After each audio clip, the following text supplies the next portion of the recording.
স্বাগত জানাচ্ছি খাতুনগঞ্জ থেকে মতো ছেলে, সাথে আছে আমি শামীম জাহেদি। দেশে শিক্ষার হার বাড়ছে, কিন্তু তার সাথে বাড়ছে বেকারত্বের সংখ্যাও।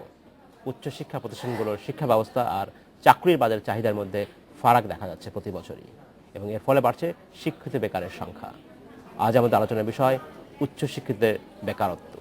এই নিয়ে আলোচনা করতে আমার সাথে স্টুডিওতে রয়েছেন প্রেসিডেন্সি বিশ্ববিদ্যালয়ের উপাচার্য ডক্টর মোহাম্মদ মাহবুব আলী এবং কনফিডেন্স গ্রুপের head of HR Mehraj Hamid. তার মূল আলোচনা যাওয়ার আগে দেখে নেব একটি ছোট্ট প্রতিবেদন। দেশে শিক্ষার হার বাড়ছে, কিন্তু তার সাথে বাড়ছে বেকারত্বের সংখ্যাও। উচ্চশিক্ষা প্রতিষ্ঠানগুলোর শিক্ষা ব্যবস্থা আর চাকরির বাজারে চাহিদা, এই দুইয়ের মধ্যে ফারাক থাকায় প্রতি বছর বেড়েই চলছে শিক্ষিত বেকারের সংখ্যা, যাদের বেশিরভাগই যোগ্যতা অনুযায়ী চাকরি পাচ্ছেন না। সম্প্রতি ব্রিটিশ সাময়িকী ইকোনমিস্টের বিশেষ প্রতিবেদনে বলা হয়, বর্তমানে বাংলাদেশের 47% স্নাতকই বেকার। 2010 সালে বাংলাদেশ পরিসংখ্যান ব্যুরোর শ্রমশক্তি জরিপেও দেখা গেছে দেশে বেকারের সংখ্যা প্রায় 26 লাখ। তবে আন্তর্জাতিক শ্রম সংগঠনও বলছে, বর্তমানে বাংলাদেশে বেকারের সংখ্যা প্রায় 3 কোটি। বেকারত্বের এই ধারা অব্যাহত থাকলে 2015 সালে মোট বেকারের সংখ্যা হবে 6 কোটি। বিশ্ববিদ্যালয় মঞ্জুরি কমিশনের হিসেবে 2012 সালে দেশের বিভিন্ন সরকারি ও বেসরকারি বিশ্ববিদ্যালয় থেকে স্নাতক ও স্নাতকোত্তর সহ উচ্চতর ডিগ্রি লাভ করেছেন প্রায় 3.5 লাখ। তবে যোগ্যতা অনুসারে কর্মসংস্থান হচ্ছে না তাদের অনেকেরই। তাই দেশে কর্মসংস্থানের ভবিষ্যৎ কি, এমন প্রশ্ন থেকেই যায়। প্রিমা জামান, ইন্ডিপেন্ডেন্ট নিউজ। দেখলাম প্রতিবেদনটি আমরা। ডক্টর মাহবুব আলী এবং মেহরাজ হামিদ, আপনাদেরকে স্বাগত জানাচ্ছি এই অনুষ্ঠানে। ডক্টর আলী, প্রথম প্রশ্ন আপনাদের শুরু করতে চাই আমরা। প্রতিবেদন দেখলাম যে বলা হচ্ছে শিক্ষিত বেকারের সংখ্যা বাড়ছে। এই শিক্ষিত বেকারের সংখ্যা কি, কাদেরকে আমরা শিক্ষিত বেকার বলবো? আসলে শিক্ষিত বেকার বলতে আমরা বুঝি যারা ইউনিভার্সিটি থেকে আন্ডার গ্রাজুয়েট ডিগ্রি লাভ করেছে এবং চাকরি বাজারের জন্য প্রবেশের জন্য উন্মুখ হয়ে আছে। এবং একটু আগে যে প্রতিবেদনটি দেখলাম সেখানে 3.5 লক্ষ লোক পাস করছে বলে বলা হয়েছে। এটা যথাযথই, কারণ এটা একদম অ্যাকুরেট ফিগার। এবং যেটা হচ্ছে যে আরো দুঃখজনক হচ্ছে, এই 3.5 লক্ষের মধ্যে প্রতি বছর মাত্র অ্যাবজর্পশন ক্যাপাসিটি হচ্ছে 10 থেকে 15,000। মাত্র এই বাকিরা কোথায় যাচ্ছে সেটাই একটা প্রশ্ন। সবার কি তাহলে শিক্ষিত হওয়ার দরকার আছে? অবশ্যই দরকার আছে, তবে শিক্ষার ডেফিনেশনটা একটু চেঞ্জ করা দরকার। কারণ আমাদের দেশে মনে করে যে বিবিএ, এমবিএ বা অন্যান্য ডিগ্রি করলে সবাইকে কি এমএ পাস করতে হবে? না, ওই মাস্টার্স ডিগ্রি করাটা সবার দরকার আছে কিনা সেটা একটা, আপনি যেটা বলেছেন সেটা আমারও প্রশ্ন। কারণ কারিগরি শিক্ষার উপর, বৃত্তিমূলক শিক্ষার উপর অনেকদিন ধরে আমরা শুনছি যে ওগুলোকে ঢেলে সাজানো হবে। সরকার চেষ্টাও করছেন, কিন্তু আদৌ সেটা সফল হচ্ছেন না। কারণ আমাদের মনস্তাত্ত্বিকভাবে সবাই মনে করেন যে যে কোনো ভাবে হোক তার ছেলে বা মেয়েকে মাস্টার ডিগ্রি এমএ পাস করাতে হবে। হ্যাঁ, মাস্টার্স করাবে। এটাই হচ্ছে আসল কথা। আরেকটা হচ্ছে যে আমাদের যে মানে ইউনিভার্সিটি গুলো আছে, তারা বিদেশে আমি যেটা দেখেছি যে তারা ইন্ডাস্ট্রি অ্যাসেসমেন্ট করে তারা ডিগ্রিটা দেয়, যে ইন্ডাস্ট্রিতে কিরকম নিট সেটার ভিত্তিতে তারা তাদের সিলেবাস, কোর্স কারিকুলাম চেঞ্জ করে। আর আমাদের দেশে সেই জিনিসটা করা হয় না। এটা হলো প্রথম বাধা। সেকেন্ড হচ্ছে আমাদের দেশে যারা মানে যে সমস্ত বিশ্ববিদ্যালয় আছে বা শিক্ষা প্রতিষ্ঠান রয়েছে, তারাও কিন্তু আরেকটা জিনিস করে না, যে সেলফ এমপ্লয়মেন্টের জন্য বা এন্টারপ্রেনিউরশিপের জন্য যে আকাঙ্ক্ষা, ইনোভেটিভ আইডিয়াস, সেটাও কিন্তু ছাত্রছাত্রীদের মধ্যে ঢুকিয়ে দেন না। ফলে যেটা হয়, অনেক সময় একাডেমিক সাইড দিয়ে তারা সফল হন, কিন্তু মার্কেটে যেয়ে তারা কাজ করতে যায়। ডক্টর আলী, আপনাকে ধন্যবাদ। আমি আপনার কাছে ফিরে আসবো। ধন্যবাদ। মেহরাজ হামিদ, আপনার কাছে প্রশ্ন। আপনি কর্পোরেটে কাজ করছেন, প্রতি বছরই ইনটেক করতে হয় আপনাদেরকে, নতুন যারা ফ্রেশার নিতে হয়। যখন আপনারা ইন্টারভিউ নেন, তখন কি মনে হয় যে ছেলেরা বা মেয়েরা পাশ করে আসছে, তারা চাকরির জন্য উপযুক্ত? ওয়েল, আমার মনে হয় যে এই উত্তরটা দিতে গেলে আমাকে স্যারের একটা পয়েন্টে আমাকে ফিরে যেতে হবে, যেটা আপনি বলছিলেন যে শিক্ষিত যে বেকার। অ্যাকচুয়ালি শিক্ষিত বেকার, ইউ রাইটলি সেড। এখানে আমরা যেটা বলতে চাই, those who are not corporate. কর্পোরেটে একটা আলাদা ল্যাঙ্গুয়েজ, আরেকটা ওয়ার্ল্ড, একটা ডিমেনশন। আমরা যখন ইনটেক করি তখন কিন্তু একজন পার্টিকুলার ট্যালেন্টকে আমরা তার লিডারশিপ কম্পিটেন্সিটাকে মাথায় রেখে, এবং আমরা দেখি যে আমাদের অর্গানাইজেশনসের ভিশন, মিশন, ভ্যালুজের সাথে ম্যাচ করে কিনা। That is the most important part of the language of the corporate. এবং সেইখানে আমরা সেই পারফেক্ট ম্যাচিংটা যখন পাই, তখন কিন্তু ওই ট্যালেন্টটাকে আমরা রিক্রুট করি। তাহলে রেস্ট যারা হচ্ছে না তাদেরকেই আমরা শিক্ষিত বেকার ধরে নিতে পারি। আমি বলবো না যে কর্পোরেট সবাইকে ডাকে না, সবাইকেই কিন্তু ডাকে। স্যার যেটা বলেছেন, যে আপনিও বলেছেন যে এখানে একটা এলিজিবিলিটি, একাডেমিক এলিজিবিলিটি মোটামুটি কিন্তু অনেকেই সবারই মোটামুটি থাকে, এবং তাদেরকে কিন্তু সেই রেসপেক্টটা প্রত্যেকটা কর্পোরেটই করে। Right. কিন্তু ফাইনালি কিন্তু একটা কম্পিটিশন হয় অবশ্যই। এবং অর্গানাইজেশন দেখতে চায় ওই কর্পোরেট পালসটা তার ভেতরে রিফ্লেক্ট করবে কিনা না ফিউচারে অর্গানাইজেশনে। সো আমরা ইনটেকের সময় এগুলোও দেখে থাকি। আচ্ছা, ধন্যবাদ ডক্টর আলী। যে কথা বলছিলেন জনাব হামিদ, যে তারা একটা লিডারশিপ দেখেন, যেটা একটা ছেলে বা একটা মেয়ে যখন গ্রাজুয়েশন করে চাকরির বাজারে যায়, এই একটা লিডারশিপটা important. Values, corporate values definitely তারা জানবে না, সেটা হয়তো সেই প্রতিষ্ঠানে যেই করবে, কিন্তু এই যে লিডারশিপ এবং তাদেরকে চাকরির বাজারের জন্য প্রস্তুত করার ক্ষেত্রে এই যে প্রায়োগিক শিক্ষাটা, সেইটা কতটা দিচ্ছেন আপনারা আসলে? এটা খুব সুন্দর কথা। অ্যাকচুয়ালি আমরা যখন ছাত্র ছিলাম তখন কিন্তু এই লিডারশিপ কোয়ালিটিটা আমরা অ্যাটেন্ড করতাম খুব কষ্ট করে, কারণ আমাদের পাবলিক ইউনিভার্সিটিতে আমাদের সেইভাবে নিজেদের ইচ্ছায় শিখতে হতো। এখন প্রাইভেট ইউনিভার্সিটিগুলো পাবলিকের পাশাপাশি সেইখানে কিন্তু লিডারশিপ ভ্যালুসটা তৈরি করার চেষ্টা করা হচ্ছে, এবং এটা ডাইভার্সিফাই ওয়ার্কফোর্স হিসেবে কাজ করার জন্য কতগুলো এক্সট্রা কারিকুলার অ্যাক্টিভিটিসকে এখন বলা হচ্ছে কো কারিকুলার অ্যাক্টিভিটিস, এবং it's a part of the game. Because একজন যখন ঢুকবে তাকে কোর কম্পিটেন্ট পিপল হতে হবে, একটা কর্পোরেটে যেতে হবে, তার সেই স্কিলটা, এফিসিয়েন্সি অ্যান্ড এফেক্টিভনেসটা আসতে হবে। এবং এইটা কোনো কোনো ইউনিভার্সিটি দিচ্ছে, কোনো কোনো ইউনিভার্সিটি দিচ্ছে না। যারা কোনো কোনো মানে কি, আপনি কি প্রাইভেট আর পাবলিক ইউনিভার্সিটির কথা বলছেন? হ্যাঁ, পাবলিক এবং প্রাইভেট বোথ ইউনিভার্সিটি ক্ষেত্রে। যেমন আপনি ধরেন সব ডিপার্টমেন্টে কিন্তু এই সবাইকে এথিক্যাল মরাল ভ্যালুস শেখানো হয় না, কিন্তু কোনো কোনো জায়গায় যেমন আইবি এর কথা বলেন, সেখানে কিন্তু একদম লিডার করে তৈরি করা হয়, যে কারণে আইবি এর স্টুডেন্টরা বেকার থাকে না। কেমন আবার প্রাইভেট ইউনিভার্সিটির মধ্যেও বেশ কিছু ইউনিভার্সিটি আছে যারা তারা তো হতে পারে আইবিএতে তারা সব ভালো ছাত্রকে নিচ্ছে, এটাও তো হতে না, পারে। সেটা হলো সে নিচ্ছে, এটা ঠিক। মিডিওকাররা কোথায় যাবে? মিডিওকাররাও যাচ্ছে, তারা বিজনেস ফ্যাকাল্টিতে যাচ্ছে। সাপোজ আমি এই প্রসঙ্গে আসলাম, বা কম্পিউটার সায়েন্সে যাচ্ছে, হ্যাঁ, কিন্তু কথাটা হলো সেখানেও কিন্তু কিছু কিছু ছেলে নিজের চেষ্টায় ডাইমেনশনটা চেঞ্জ করে নিচ্ছে, যে আনস্কিল থেকে সেমি স্কিল এবং একদম কোর কম্পিটেন্ট, এবং সে যখন চাকরি বাজারে যাচ্ছে তাকে কিন্তু কর্পোরেট কিন্তু কি বলে ডিসরিগার্ড করছে না, কিন্তু যে পারছে না তাকে কিন্তু কর্পোরেট ফেলে দিচ্ছে। এই জায়গাটায় একটা ভ্যাকুয়াম তৈরি হচ্ছে। এই ভ্যাকুয়ামটা বন্ধ করার জন্য যেটা করা উচিত, সবার জন্য উচ্চশিক্ষাটা সংকুচিত করে এখন কারিগরি এবং বৃত্তিমূলক শিক্ষা এবং কারিগরি এবং বৃত্তিমূলক শিক্ষার মান। ধন্যবাদ ডক্টর আলী।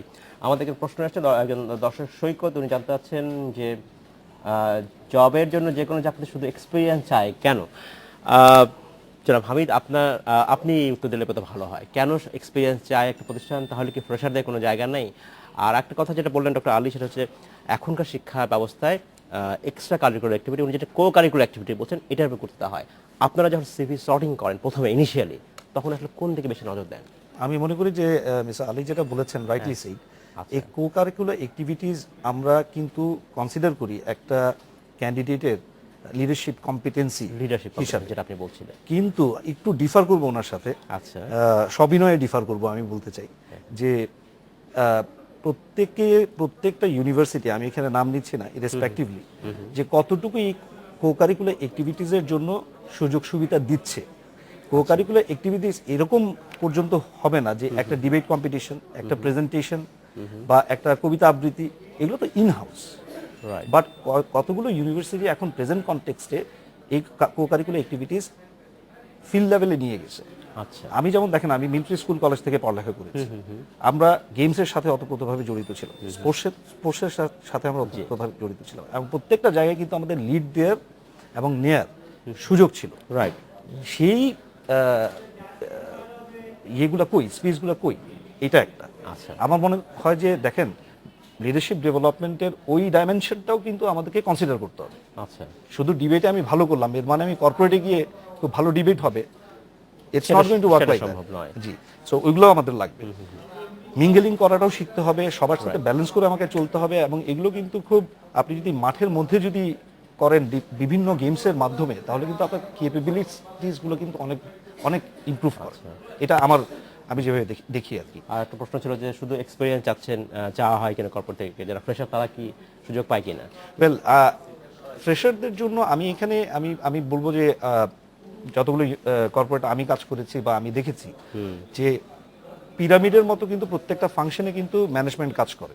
রাইট। সো যত নিচের দিকে পিরামিড থাকে তত কিন্তু আমরা এন্ট্রি লেভেল রোল বলি, সেইখানে কিন্তু আমরা ফাংশনাল কম্পিটেন্সি চাই না। আচ্ছা, আমরা চাই leadership competency Absolutely. With a required qualification eligibility. আর অন্য যেগুলি ধাপগুলা সেইখানে তো আমরা এক্সপিরিয়েন্স ছাড়া আমাদের কোনো গতি থাকে না। বাট শুধুমাত্র আমরা কিন্তু এই উপরের লেভেলের রিক্রুটমেন্টগুলোকে আমরা ডিসকারেজ করার চেষ্টা করি। আমরা চাই না যে কাউকে বাইরে থেকে এনে, কারণ এটা খুব টাফ হয়, অর্গানাইজেশন হয়ে যায়। তো আমরা নিজের থেকে ইন্টারনাল রিক্রুটমেন্ট এক্ষেত্রে অনেকটা ভালো। এক্স্যাক্টলি। ধন্যবাদ জনাব হামিদ। ডক্টর আলী, আমাদের সময় হচ্ছে বিরতিতে যাওয়ার, ফিরে এসে আমরা কথা বলবো। সময় হলো একটি বিরতিতে যাওয়ার, ফিরছি শীঘ্রই, সাথেই থাকবেন। স্বাগত আরেকবার খাতুনগঞ্জ থেকে বলছি। আজ আমরা কথা বলছি উচ্চ শিক্ষিতদের বেকারত্ব নিয়ে। এই নিয়ে আলোচনা করতে আমার সাথে স্টুডিওতে রয়েছেন প্রেসিডেন্সি বিশ্ববিদ্যালয়ের উপাচার্য ডক্টর মোহাম্মদ মাহবুব আলী এবং কনফারেন্স গ্রুপের head of HR Mehraj Hamid. জনাব হামিদ এবং জনাব আলী, আপনাদেরকে স্বাগত জানাচ্ছি অনুষ্ঠানে আরেকবার।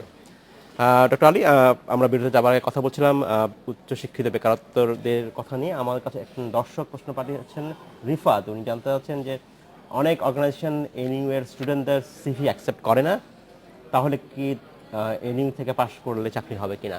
এটা কি এরকম হয়? আপনি একজন একটা বিশ্ববিদ্যালয়ের উপাচার্য, আপনার অভিজ্ঞতা কিরকম, কি মনে হয়? আসলে যেটা হয়েছে সেটা হচ্ছে, আমি বিশ্ববিদ্যালয়ের উপাচার্যের বাইরে গবেষণা করেছি হিউম্যান রিসোর্স নিয়ে দীর্ঘদিন। তো আমি এখানে দেখেছি যে অনেকে মনে করে যে ওই লোকটা অর্গানাইজেশনের জন্য ফিট কিনা এবং তাকে তৈরি করে ব্ল্যান্ড করা যাবে কিনা।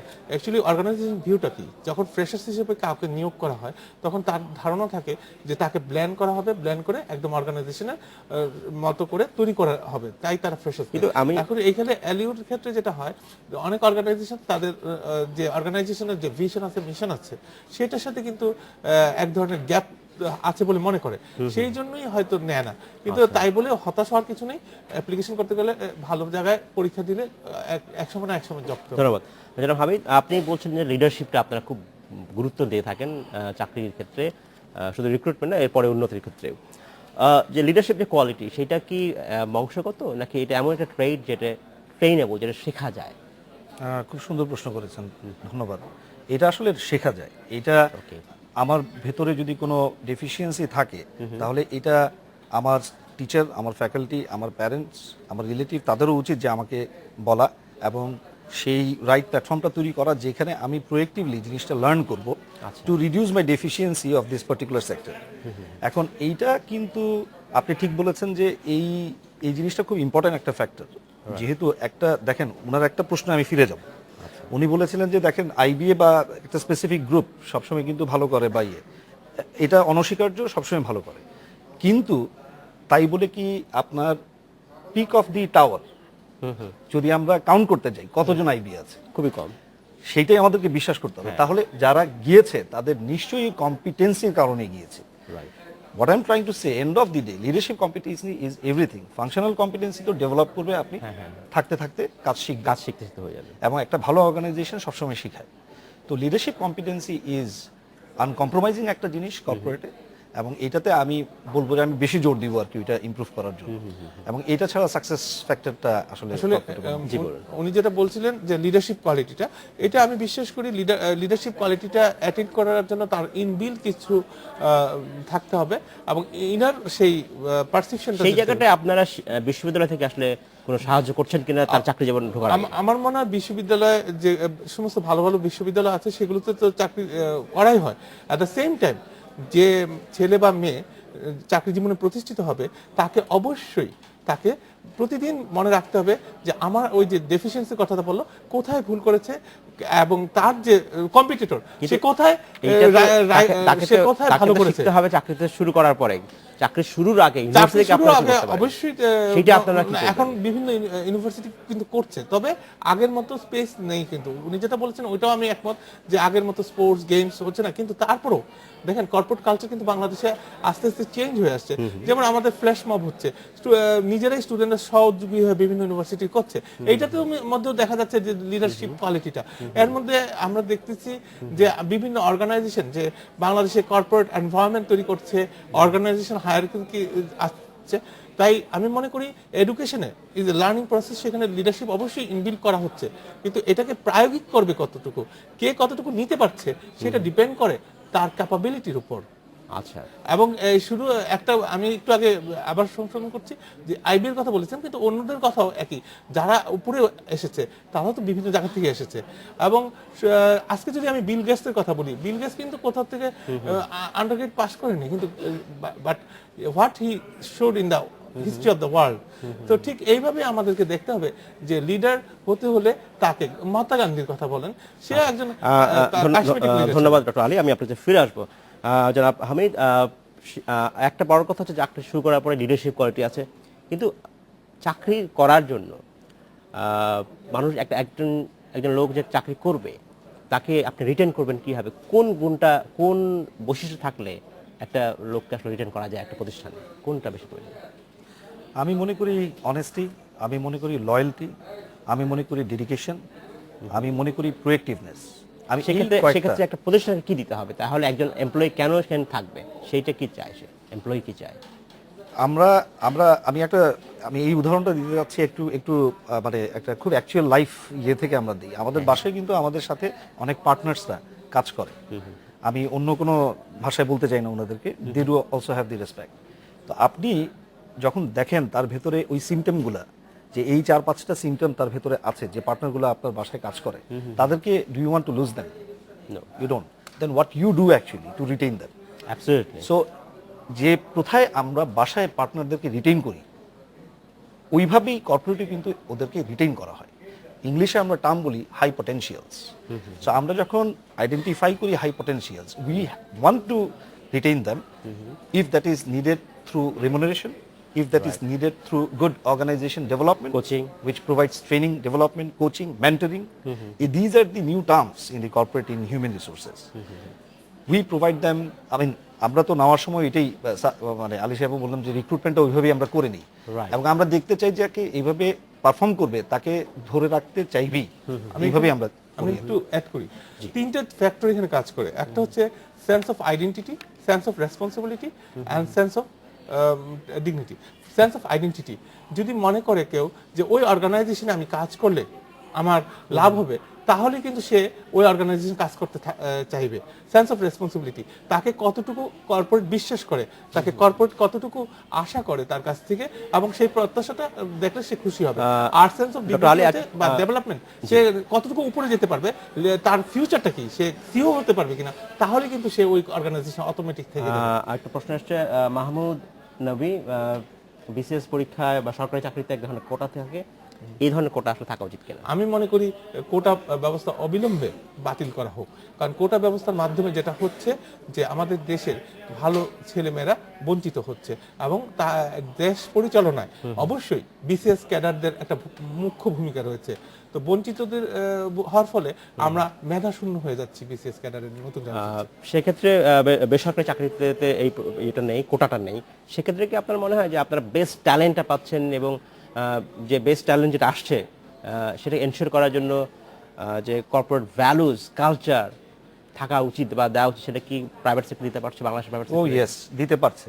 আজকে বাংলাদেশের দিকে যদি তাকিয়ে দেখেন, প্রাইভেট সেক্টরে আমরা যে পরিমাণ উন্নতি সাধন করেছি, এটা একটা অনস্বীকার্য একটা উন্নতি। এবং for last all this years actually আপনার 5-6 বছরের যদি স্ট্যাটিস্টিক আপনি নেন, রাইট, তো কিভাবে হলো এইটা তো ডেফিনেটলি দেখেন, machine cannot run without the man.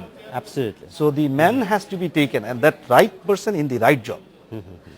এই স্লোগানটা কর্পোরেট বিশ্বাস করে, এবং আজকে আমাদের এই ইকোনমির সিচুয়েশন, হ্যাঁ বেকারত্ব সাইমালটেনিয়াসলি বাড়বে, সেটা কিন্তু আমি কমাতে পারবো না। প্রপেন্সিটি যেটা আছে সেইটাতে আমরা কিভাবে মনোযোগ দিব, প্রপোর্শনেটলি কিভাবে কমানো যায়, সেইটা আমি মনে করি যে মিস্টার আলীর মতো রিসার্চারও আমাদের এখানে দরকার চিন্তা করার জন্য। বাট আমাদের অর্থনীতি কিন্তু এই ট্যালেন্টের জন্যই হচ্ছে, এবং আমি মনে করি যে ভালো। এবং বাংলাদেশের আজকের যে অর্থনীতি, সবটাই বলা যায় অনেকটাই বেসরকারি খাতের অবদান, ম্যাক্সিমামটাই বেসরকারি খাতের অবদান। আসলে যে কর্পোরেট কালচার যেটা নিয়ে আসছে আমাদের গত 10 বছরে বিশেষ করে, সেটা হচ্ছে গ্লোবাল থিঙ্কিং, লোকাল অ্যাডাপশন, এবং এইটা ব্ল্যান্ড এত সুন্দর করে করেছে যে আমরা যদি 20 বছর দেখি, আমাদের জিডিপি গ্রোথ রেট 6%-এর মধ্যে। ধন্যবাদ ডক্টর আলী। জনাব হামিদ, আপনাকে ধন্যবাদ সময় সর্বদার জন্য। আজকে আমাদেরকে এখানেই শেষ করতে ধন্যবাদ আপনাকে। ধন্যবাদ। এই ছিল আজকের মতো খাতুনগঞ্জ থেকে মতিঝিল। আমাদের সাথেই থাকবেন, দেখা হবে আবার।